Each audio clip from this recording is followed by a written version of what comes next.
खड़ी क्यों हो क्लास में? सीट नहीं मिल रही, आगे आ जाओ, थर्ड लाइन में आ जाओ, थर्ड लाइन में बैठा लो बेटा इसको।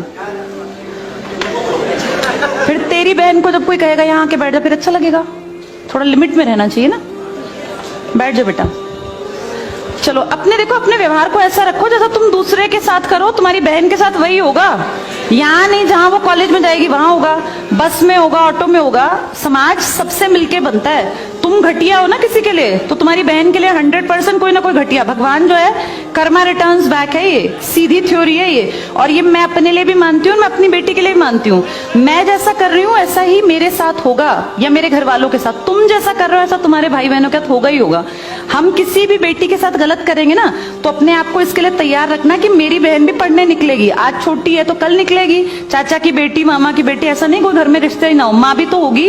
जैसा तुम कर रहे हो ऐसा तुम्हारी माँ के साथ जरूर घटित हुआ होगा। अब तुम कर रहे हो, बड़े अच्छे कई एड्स हैं, उसमें एक जवान लड़का ना सीटी बजा रहा होता है, तो उसकी माँ, देखा तुम लोगों ने वो, उसकी माँ कहती है बेटा मत कर। तुम्हारी उम्र का था वो लड़का, उसकी माँ लगा लो मेरी एज की मुझसे 2-4 साल बड़ी होगी, क्योंकि जो बच्चे 20 के हैं उनके माँ 40-45, उनकी माँ 45 साल तक की होती है।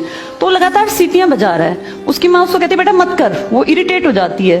तो फील करता है कि मेरी माँ ऐसा क्यों, मतलब क्यों चिढ़ रही है सीटी बजाने से, घर में बैठ के बजा रहा था सीटी। तो उसकी माँ को याद आता है कि जब मैं रोज बस स्टॉप पे जाती हूँ, 45 साल की अधेड़ उम्र की एक औरत, एक घटिया लड़का, मतलब ऐसे नहीं होते बिल्कुल ही घटिया जिनकी परवरिश हो, वो रोज उसको परेशान करता है, उस 45 साल की औरत को। तो उसको फिर फील होता है कि ये मेरा बेटा जो हरकत कर रहा है ये उस लड़के से मेल खाती है। बहुत अच्छा ऐड है, उसका एसेंस बहुत अच्छा निकल के आता है कि एक्सप्लॉयटेशन सिर्फ जवान लड़कियों का नहीं होता। आप गलत कर रहे हो ना, कोई आपकी माँ के साथ, आपकी बहन के साथ कहीं ना कहीं कोई गलत करेगा फिर। इसलिए समाज को अच्छा बनाओ, क्लास को ऐसा बनाओ, कोई लड़की वहां से अगर आ रही है और तुम कह रहे हो यहाँ आ जा, तो ये ठीक है। ये अपने आप सोच के देखो, ये हमारी परवरिश को भी दिखाता है कि हमारी परवरिश कैसी माँ ने की है। अपनी बेटियों को जितने हम संस्कार देते हैं ना, उससे ज्यादा बेटों को देने चाहिए, क्योंकि गलत करने वाले लड़के ही तो है ना, किसी के प्रति गलत कमेंट करने वाले। ये ठीक नहीं होता।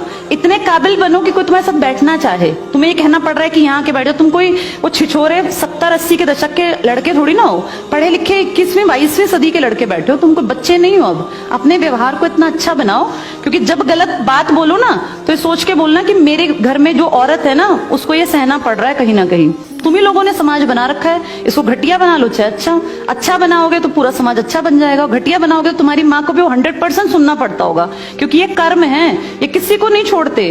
तुम सबको चार दीवारी में नहीं रख पाओगे, तुम्हारी माँ को भी कहीं ना कहीं बाहर निकलना पड़ता है। चाहे वो मार्केट सब्जी लेने जाती हो, गाँव में रहते हो तो गली में तो निकलती है ना, उसको भी सुनना पड़ता होगा, क्योंकि समाज बनाने वाले तुम ही लोग हो। तो ये ध्यान रखो सबको कि भाई किसी को हमारे किसी भी कमेंट से बुरा ना लगे, और इनको अलग मत समझो।